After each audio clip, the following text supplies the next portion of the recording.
आम्ही दोघांनी प्रेमविवाह केला होता. आमच्या लग्नाला घरच्यांचा नकार होता. तरीसुद्धा आम्ही लग्न केलं. पण पुढे काही असं होईल असं वाटलंच नाही. 30 वर्ष हसत खेळत संसार केल्यानंतर माझी पत्नी अचानक घटस्फोटाची मागणी करू लागली. मी आणि मुलांनी तिला खूप समजावण्याचा प्रयत्न केला, पण ती काहीच ऐकायला तयार नव्हती. तिने शेवटी भांडण करत घटस्फोट घेतला आणि ती घर सोडून निघून गेली. तिच्या जाण्याला फक्त 7 दिवस झाले होते आणि तेव्हाच तिच्या मृत्यूची बातमी आली. मी अंत्यसंस्काराला गेलो तेव्हा सगळे लोक तिच्या मेहनतीबद्दल, तिच्या चांगुलपणाबद्दल बोलत होते. मला आश्चर्य वाटत होतं. एक स्त्री जी आपल्या नवऱ्याला नाराज करून निघून गेली, तिचा आज असा गौरव कसा होतोय? मी जेव्हा तिच्या प्रेताजवळ गेलो तेव्हा मला सगळ्यात मोठा धक्का बसला. त्या दिवशी मी ऑफिसमधून थकून घरी आलो होतो. घरात वातावरण वेगळंच होतं. मुलांचे चेहरे उतरले. ते मी माझा थकवा बाजूला ठेवून त्यांना माझ्या खोलीत बोलावलं आणि विचारलं, काय झाले? तुम्ही दोघे इतके शांत का आहात? माझं बोलणं ऐकताच त्यांच्या डोळ्यातून अश्रू वाहू लागले. माझी 25 वर्षाची मुलगी आणि 28 वर्षांचा मुलगा, दोघं मोठी झाली होती. पण आईच्या मृत्यूच्या बातमीने ते पूर्णपणे कोसळून गेले होते. ते मोठ्याने रडू लागले आणि म्हणाले, बाबा, आई गेली. हे ऐकून मी अक्षरशः जमिनीवर बसलो. माझ्या डोळ्यांसमोर सगळं धूसर झालं. 30 वर्ष तिच्यासोबत घालवली होती. तिच्या मृत्यूची बातमी ऐकून अंगावर काटा येणार नाही असं कसं होईल? मी दोघांनाही मिठी मारली आणि सांगितलं, ती शेवटच्या काळात जी वागली ते मी विसरू शकत नाही. पण तिचा मृत्यू हा माझ्यासाठी खूप मोठा धक्का आहे. आपल्याला तिच्या अंत्यसंस्काराला नक्कीच जायचं आहे. मन पूर्णपणे तुटलेलं होतं. मी मुलांसोबत निघालो. गाडी चालवताना सतत डोळे धुसर होत होते. हाताने वारंवार ते साफ करत होतो. मन खूप अस्वस्थ होतं. वारंवार त्या 7 दिवसांपूर्वीच्या गोष्टी आठवत होत्या. त्या दिवशी तिने एक विचित्र विनंती केली होती. खूप भांडण झालं होतं आणि मी ती मान्य केली होती. आता तिच्या मृत्यूची बातमी मिळाली आणि माझ्या पायाखालची जमीनच सरकली. असं काय झालं होतं की तिने माझ्यापासून दूर राहणं पसंत केलं आणि मग या जगातून ती निघून गेली? या विचारांनी ग्रासलेला मी तिच्या माहेरी पोचलो. घरात पाऊल टाकताच सगळे जोरजोरात रडू लागले. कोणीही तिच्यावर टीका करत नव्हतं, उलट तिचं कौतुकच करत होते. मी अंत्यसंस्कारात सहभागी झालो. सगळे तिची स्तुती करत होते. तेच लोक जे आमच्या भांडणाच्या वेळी तिच्यावर बोलत होते, आज तिचंच गुणगान गात होते. अखेर मी तिच्या प्रेताचं दर्शन घेण्याची इच्छा व्यक्त केली तेव्हा कोणीतरी मला थांबवलं आणि एक वस्तू माझ्या हातात दिली. ती वस्तू पाहताच मी स्तब्ध झालो. माझ्या नजरेसमोर सगळं स्पष्ट झालं. ती शेवटच्या क्षणी माझ्याशी का अशी वागली ते समजलं. मी तिथेच शांत बसलो आणि ती वस्तू पाहतच राहिलो. मनात असंख्य विचारांची वादळ उचलत होती. मी माझ्या भूतकाळात हरवून गेलो. तो भूतकाळ जेवढा वेदनादायक होता तेवढाच कटोही होता. ती वस्तू तिच्या मनातलं खरं सत्य माझ्यासमोर मांडून गेली होती. आता मला समजलं होतं की तिच्या मृत्यूनंतरसुद्धा लोक तिची स्तुती का करत होते. मी तिथेच बसून डोकं गुडघ्यात लपवलं आणि डोळ्यातून वाहणारे अश्रू थांबवेन असे झाले. माझं नाव किशोर आहे. मी माझ्या आईवडिलांचा मोठा मुलगा. माझ्या आधी 3 बहिणी आणि एक लहान भाऊ आहे. जेव्हा मी 10 वर्षांचा होतो तेव्हा माझे वडील, त्यांचा चेहरा हलकासा आठवतो, पण आठवणीमधून तोही आता नाहीसा झाला आहे. तेव्हा समजत नव्हतं. समज आली तेव्हा आईने मला सांगितलं, आता घराची सगळी जबाबदारी तुझ्यावर आहे. त्यावेळी माझं वय फक्त 12 वर्ष होतं. मी माझं शिक्षण सोडलं आणि एका किराणा दुकानात काम करू लागलो. सकाळी 9 वाजता जात होतो आणि रात्री 12 वाजता घरी परत येत होतो. पगार फारच कमी होता, पण आईसाठी तोही फार मोठा होता. आई घराघरात जाऊन काम करत होती. ती खूप मेहनत करत होती. अशा प्रकारे तिच्या कष्टाने आणि माझ्या मेहनतीने आमचं घर चालू लागलं. खूप वेळा हलाखीची परिस्थिती यायची, पण आईने संयम, कृतज्ञता आणि मेहनत या मार्गाने आम्हाला पुढे नेलं आणि म्हणूनच ते दिवसही निघून गेले. जेव्हा माझ्या मालकांना जाणवलं की मी प्रामाणिक आणि चांगल्या स्वभावाचा मुलगा आहे तेव्हा त्यांनी मला त्यांच्या मोठ्या दुकानाच्या कामावर पाठवलं आणि माझा पगारही वाढवला. ही बातमी मी जेव्हा आईला सांगितली तेव्हा तिने आनंदाने सांगितलं की माझ्या मालकांनी देखील माझा पगार वाढवला आहे. तिने लगेचच पुढे म्हटलं, आपण दोघं मिळून जे पैसे वाचू ते तुझ्या बहिणीच्या हुंड्यासाठी बाजूला ठेवायला हवेत. आईचं बोलणं मला योग्य वाटलं. माझं वय फक्त 15 वर्षाचं होतं, पण परिस्थितीमुळे मी लवकरच मोठा झालो होतो. सगळं समजायला लागलं होतं. रात्रंदिवस मेहनत करून आम्ही एवढं जमवलं होतं की एका बहिणीसाठी हुंडा तयार झाला. चांगलं स्थळ आल्यावर तिचं लग्न लावून दिलं. ही माझ्या आयुष्यातली पहिली यशस्वी गोष्ट होती. याच दरम्यान मला अभ्यासाची आवड निर्माण झाली आणि मी पुन्हा शिक्षण सुरू केलं. सकाळी कामावर जात होतो आणि रात्री वेळ मिळताच अभ्यास करायचो. मी माझ्या लहान भावालाही अभ्यासासाठी प्रेरित करायचो. तो अजून लहान होता, पण त्याच्यात अभ्यासाची आवड निर्माण झाली. सलग 3 वर्षे मेहनत करून मी 10वी उत्तीर्ण झालो आणि कॉलेजमध्ये प्रवेश घेतला. ही 3 वर्ष माझ्या आयुष्यातील सर्वात कठीण होती. त्यानंतर आणखी मेहनत करून मी चांगल्या गुणांनी पास झालो. यानंतर मला दुसऱ्या एका ऑफिसमध्ये नोकरी मिळाली, जिथे पगार आधीपेक्षा जास्त होता. पुन्हा एकदा मेहनत सुरू केली. त्याच काळात दुसऱ्या बहिणीसाठी स्थळ आलं आणि मी इतका सक्षम झालो होतो की तिचंही लग्न लावून देऊ शकलो. दोन्ही बहिणींची लग्न लावून झाल्यानंतर एक दिवस आईने मला जवळ बोलावलं आणि म्हणाली, बाळा, तुझ्या वडिलांचं निधन झाल्यापासून तू अखंड मेहनत करत आहेस. तू दोघी बहिणींचं लग्न लावून दिलंस, आता मला तुझं लग्न लावून द्यावंसं वाटतंय. आईचं बोलणं ऐकून मी तिचा हात हातात घेतला आणि डोळ्यांसमोर नेला आणि हसत म्हणालो, आई, आधी मी माझ्या अजून एका बहिणीचं लग्न लावतो, नंतर माझ्याबद्दल विचार करू. कोण जाणे पुढे काय घडे. जर माझ्या बायकोमुळे माझं मन बदललं तर तू काय करशील. हे मी थोडंसं गमतीत बोललो तेव्हा आई म्हणाली, माझ्या मुलावर मला पूर्ण विश्वास आहे. तो असं काहीही करणार नाही. मी तिचं बोलणं ऐकून हसलो. असेच दिवस गेले. 3 वर्षानंतर माझ्या धाकट्या बहिणीचंही लग्न लावून दिलं. आता आई म्हणाली, तुझ्या तिन्ही जबाबदाऱ्यांमधून तू आता मोकळा झाला. आता मी तुझ्यासाठी मुलगी शोधणार आहे.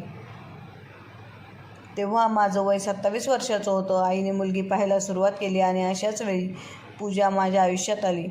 पूजाच्या आगमनाने माझं आयुष्य पूर्णपणे बदलून गेलं. मला तिच्यावर खूप प्रेम होऊ लागलं.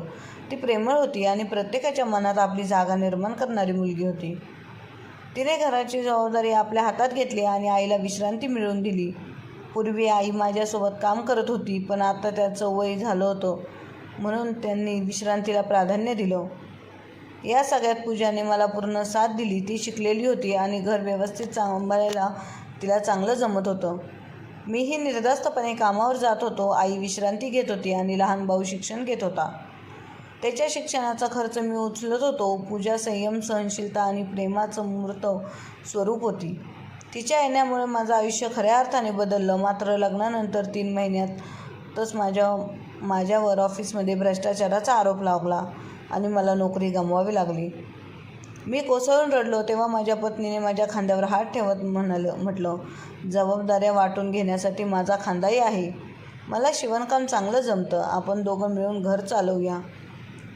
मी आधीच आईला विश्रांती दिली होती म्हणून त्यांच्याकडून मदत मागणं योग्य वाटलं नाही. भाऊ अजून लहान आणि अभ्यासात मग्न होता. पूजाने मला धीर दिला, मनोबल वाढवलं. ती सकाळी लवकर उठायची, घरकाम करायची आणि दुपारी शिवणकाम. मला दुसरी नोकरी मिळाली खरी, पण पगार खूपच कमी होता. तरीही आम्ही आर्थिक तंगी झेलली. तिच्या प्रेमाने, धैर्याने आणि साथीने मी त्या कठीण काळातून बाहेर पडलो. असे जवळपास 3 वर्षे गेले. आम्ही आमचं चूक विसरलो होतो. पण अचानक वडिलांचे जुने मित्र घरी भेटायला आले. त्यांनी मला पाहिलं आणि मिठी मारून म्हणाले, तुझ्या वडिलांनी लहानपणी माझ्याकडून वचन घेतलं होतं की तुला मी माझ्या ऑफिसमध्ये जागा देईन. आता ती वेळ आली आहे. त्यांनी मला एका पत्त्यावर बोलावलं. मी तिथे गेलो. माझं अतिशय मनापासून स्वागत झालं. समीर काकांनी मला त्यांच्या कंपनीत मॅनेजर पद दिलं. माझं शिक्षणही सुरूच होतं म्हणून त्यांनी ते लक्षात घेऊन मला ही संधी दिली. त्याच वर्षी पूजाने मला आई होण्याची गोड बातमी दिली. मी आनंदाने नाचलो. तिच्या हातावर प्रेमाने चुंबन घेतलं आणि म्हणालो, आता तुला शिवणकाम करण्याची गरज नाही. देवाने आपल्या बाळाच्या जबाबदारीची व्यवस्था आधीच केली आहे. 9 महिन्यांनी आमच्या घरी आमच्या पहिल्या मुलाचा जन्म झाला आणि मी प्रचंड आनंदित झालो. आईने आपल्या नातवाला हातात घेऊन भरभरून प्रेम केलं. आमचं घर आता एक आदर्श कुटुंब बनलं होतं. आई आता वयस्कर झाली होती आणि तिच्या गुडघ्यात कायमचा त्रास सुरू झाला. त्यामुळे पूजा आनंदाने तिची सेवा करायची. तिचं हे वागणं मला खूप भाळायचं. मी कधी कधी तिच्यासमोर आईला हसत विचारायचो, आई ही तुझी आहे की माझी? असा तिचा चांगुलपणा देवाला इतका भावला की देवाने मला पूजासारखी पत्नी आणि तिला हे घर दिलं. मला नेहमी वाटायचं देवाने माझ्या आयुष्यावर उपकारच केले जे मी कधीच फेडू शकणार नाही. जेव्हा मी पूर्णपणे कोसळलो तेव्हा तिने माझा हात धरला होता. जेव्हा सगळं संपल्यासारखं वाटलं तेव्हा तिने मला पुन्हा उभं केलं. चांगल्या वाईट प्रत्येक क्षणी ती माझ्यासोबत गंभीरपणे उभी राहिली. माझ्या मुलांचं संगोपन तिने इतकं सुंदर केलं की ते पाहून अभिमान वाटायचा. ती खरंच एक आदर्श गृहिणी होती. माझ्या आयुष्यात तिच्या जागी दुसरी कोणीच असू शकत नाही. आईच्या तब्येतीत जास्त बिघाड झाला आणि डॉक्टरांनी तिला पूर्ण बेडरेस्टचा सल्ला दिला. मी पूजाला म्हटलं, तुझ्या मदतीसाठी एक नर्स ठेवूया, पण तिने ठाम नकार दिला. ती म्हणाली, घरातील वडीलधाऱ्यांची सेवा ही जबाबदारी आहे, ती दुसऱ्यांच्या स्वाधीन करत नाहीत. ही संधीच असते. सेवा करण्याची तिचे हे वाक्य ऐकून माझ्या डोळ्यात पाणी आलं. त्या काळात ती दुसऱ्यांदा गरोदर होती, पण तरीही तिने आपल्या सासूची अगदी मनापासून सेवा केली. आईने तिच्या शेवटच्या क्षणी तिला भरभरून आशीर्वाद दिला आणि म्हटली, तू या घराला स्वर्ग केलंस. देव तुझं स्वर्गातही स्वागत करेल. मी हे ऐकून हसलो आणि म्हणालो, आई आतापासूनच का मरणाचा आशीर्वाद देतेस? तेव्हा पूजा म्हणाली, वडीलधाऱ्यांचे आशीर्वाद हे खूप मोठं गुपित असतात. त्यांना असाच आशीर्वाद देऊ द्या. आईचं पूजावर अतूट प्रेम होतं. शेवटच्या दिवसात ती तिच्यासोबतच जास्त वेळ घालवत होती. मी मुलगा असूनही जी सेवा मला करायला हवी होती ती मी केली नाही, पण पूजाने सून म्हणून मनापासून केली. आई गेल्यानंतर सगळ्यात जास्त रडणारी तीच होती. घरभर शांतता आणि रिकामेपणा पसरला होता. आईच्या निधनाने पूजाही खूप गप्प राहू लागली. मी तिला समजावलं, धीर दिला, पण ती खूप हरवलेली वाटायची. त्याच दरम्यान आमच्या घरात दुसऱ्या मुलीचं आगमन झालं आणि ती थोडी सावरली. तिचं लक्ष मुलांमध्ये गुंतलं आणि घरात थोडा आनंद परत आला. दिवस गेले, मुलं मोठी झाली, माझं करिअर यशस्वी झालं. पूजाने सगळी जबाबदारी खांद्यावर घेतली आणि ती माझ्यासाठी उत्तम पत्नी ठरली. पण गेल्या काही काळात माझ्या लक्षात आलं की आमच्या लग्नाच्या 30व्या वाढदिवसानंतर ती खूपच शांत आणि गप्प झाली होती. तिच्या डोळ्यात सतत अश्रू दिसायचे. एक दिवस मी तिच्या खोलीत गेलो. प्रेमाने विचारलं, पूजा काय झालं? आपण एकमेकांशिवाय अपूर्ण आहोत. तू इतकी उदास का आहेस? ती काही क्षण फक्त माझ्याकडे पाहत राहिली आणि मन हलकंसं हसून म्हणाली, काही नाही, फक्त हे विचार करत होते की मी या घरात नसेल तर हे घर कसं चालेल. मला धक्काच बसला. मी विचारलं, तू असं का बोलतेस? तिने फक्त एवढंच उत्तर दिलं, वेळ आली की कळेल. माझ्या लक्षात आलं मी सगळ्या जबाबदाऱ्या तिच्यावर टाकल्या होत्या, म्हणून मी मुलांना सांगून तिच्यासाठी एक छोटीशी सहल ठरवली. पण जेव्हा तिला सांगितलं ती चिडली आणि म्हणाली, माझ्या परवानगीशिवाय तुम्ही हा निर्णय घेतलात. मी कुठेही जाणार नाही. मला तिने अशी एक मागणी केली जी ऐकून सगळे थक्क झाले.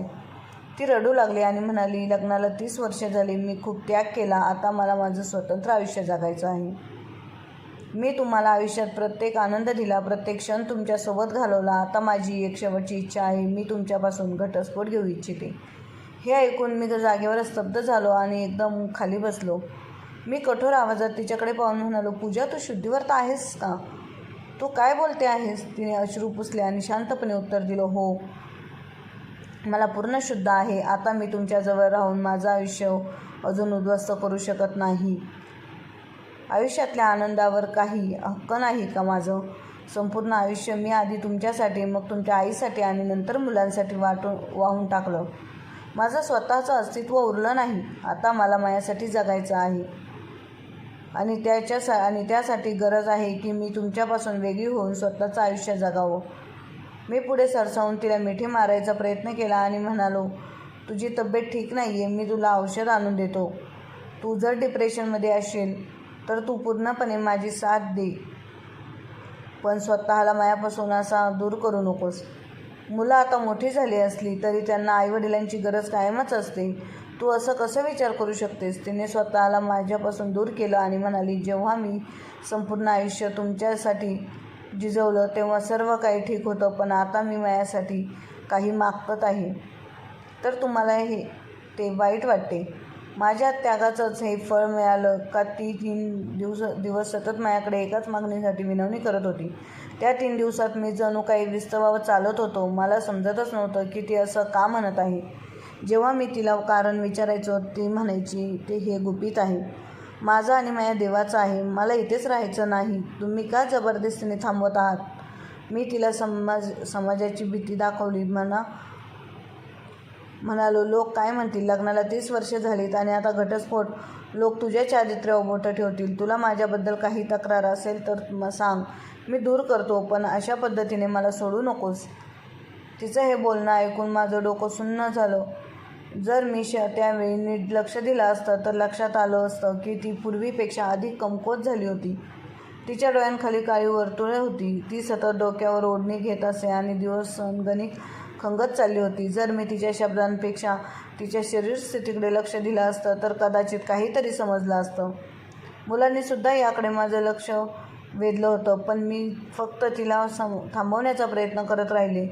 मी तिचं मन वळवण्यासाठी शक्य ते सगळं केलं. इतकंच नव्हे तर तिच्या पायांवरही पडलो, पण तिने मला दूर करत म्हणाली, हे माझं जीवन आहे आणि याचा निर्णय मीच घेईन. मी कुणाच्याही भावनिक ब्लॅकमेलला बळी पडणार नाही. मी फक्त तेच करीन जे माझ्या मनाला योग्य वाटतं. ती म्हणाली, तुमच्याकडे फक्त 2 तास आहेत. जर या 2 तासात तुम्ही मला घटस्फोट दिला नाही तर मी कोर्टातून परवानगी घेईन. हे ऐकताच माझ्या अंगावर कोणीतरी प्राण काढावा तसाच झटका बसला. शेवटी मी तिला ताबडतोब घटस्फोट दिला. ती शांतपणे आपलं सामान घेऊन घर सोडून निघून गेली. मी फक्त ती जात ते हात राहिलो. हातात काहीच नव्हतं. मुलं माझ्याशी बिलगून रडायला लागली. म्हणाली, बाबा, हे काय केलं? आईला असं का जाऊ दिलं? ती गेल्यानंतर 3 दिवसात मुलं अभ्यासात पुन्हा गुंतली, पण माझी अवस्था फारच खराब झाली होती. जणू कोणीतरी माझ्यावर खोल जखमा करून त्यावर मीठ चोळत होतं. रात्र जागून जागायचं. ऑफिसमधल्या कामावर त्याचा परिणाम झाला. माझ्या निवृत्तीस अवघे 3 महिने बाकी होते. मला नको होतं की त्यावर परिणाम व्हावा. घरात एक विचित्र शांतता पसरली होती. पूजाच्या जाण्याने सगळं संपल्यासारखं वाटत होतं. मी तिच्या मागे गेलो नाही. वाट पाहत राहिलो की कधीतरी तिला तिचा पश्चाताप होईल, पण पश्चाताप तर मलाच करावा लागला. संपूर्ण आठवडा गेल्यानंतर एक दिवस मी ऑफिसमधून थकून घरी आलो. मुलं बिलगून रडायला लागली. म्हणाली, बाबा, आई गेली. आईचं निधन झाले. हे ऐकताच माझा श्वासच अडकला. मी ताबडतोब अंत्यविधीकडे धाव घेतली. तिथे पोहोचल्यानंतर लोक तिचं खूप कौतुक करत होते. भगवंताच्या नामस्मरणाचा जप सुरू होता. हे सगळं ऐकून मला आश्चर्य वाटलं. ही तीच पूजा आहे का? माझं तिच्यावर खूप प्रेम होतं. तिच्या विरहाने मी आतून पूर्णपणे तुटलो होतो, पण लोक इतकं कौतुक का करत आहेत हे मला समजत नव्हतं. तेवढ्यात तिच्या वहिनीने माझ्या हातात एक कागद दिला. मी तो उघडून वाचायला सुरुवात केली. आत लिहिलं होतं, माझ्या प्रिय पतीस, जगातील एक कटू सत्य आज मला समजलं आहे. डॉक्टरांनी मला एका अशा रोगाबद्दल सांगितलं आहे जो व्हायरससारखा पसरतो आणि मानवी शरीरावर गंभीर परिणाम करतो. हा रोग दर 100 व्यक्तींपैकी एखाद्यालाच होतो. जेव्हा मला या रोगाबद्दल समजलं तेव्हाच मी मुद्दाम तुमच्यासोबत भांडण-तंटा करायला सुरुवात केली, कारण मला तुम्हाला आणि आपल्या मुलांना वाचवायचं होतं. माझ्यावर मुलांचं खूप प्रेम आहे हे माहीत असूनही मला स्वतःला तुमच्यापासून दूर करावं लागलं. माझ्या आयुष्यात कधीही दूर कोणताही पुरुष नव्हता. फक्त हा रोग होता ज्यामुळे मला तुमच्यापासून वेगळं व्हावं लागलं. मी कागदावरून डोळा उचलून तिच्या चेहऱ्याकडे पाहिलं. ती एकदम तेजस्वी, शांत आणि समाधानी दिसत होती. माझं अंतःकरण भरून आलं. मी एकटाच बसून राहिलो, फक्त तिच्या त्या अखेरच्या शब्दांमध्ये स्वतःला शोधत. डॉक्टरांनी मला सांगितलं होतं की हा आजार जसजसा पुढे जातो तसतसा तो शरीरभर पसरत जातो. 1 महिना उलटताच घरातले इतर सदस्यही या आजाराच्या विळख्यात येऊ शकतात. दुर्दैव म्हणजे या आजारावर अजून जगात कोणताही ठोस उपचार उपलब्ध नाही. या रोगाच्या सुरुवातीला माणसाची त्वचा सोलत जाते, मग त्याचा मांस कुजायला लागतं आणि त्यात किडे पडू लागतात. ही भीतीदायक गोष्ट इतरांपर्यंत संसर्गाच्या रूपाने पोहोचू शकते. म्हणूनच मी तुमच्याशी घटस्फोट घेतला. मी एकटीने जंगलातल्या एका झोपडीत राहायला सुरुवात केली आणि तिथेच माझा अंत झाला. मला खात्री आहे की माझ्या मृत्यूनंतर तुम्हाला हे पत्र मिळेल. मी तुम्हाला दिलेल्या वेदनांसाठी मनापासून माफी मागते.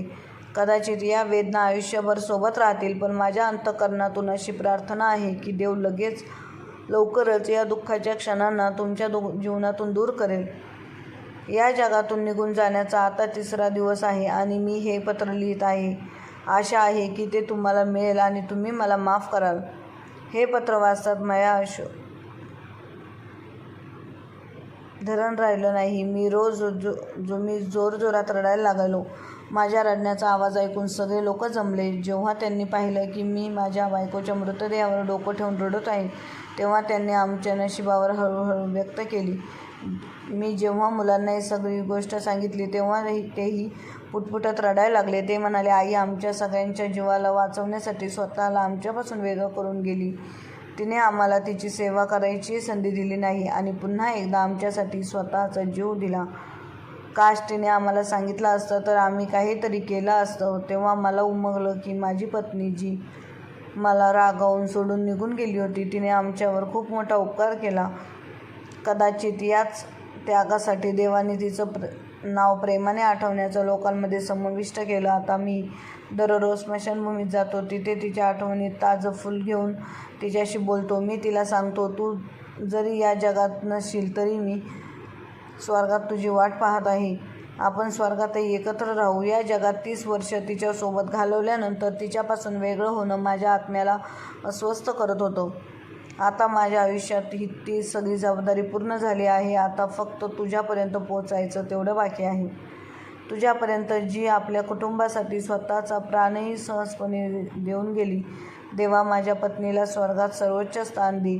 मित्रांनो, या भावनिक आणि हृदयस्पर्शी कथेमागे एक मोठा संदेश आहे.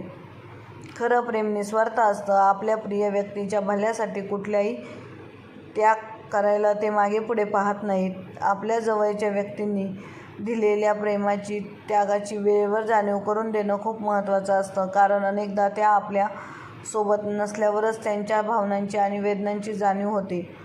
ही कथा आपल्याला शिकवते की प्रेम हे अजरामर आहे, अत्यंत जिवंत.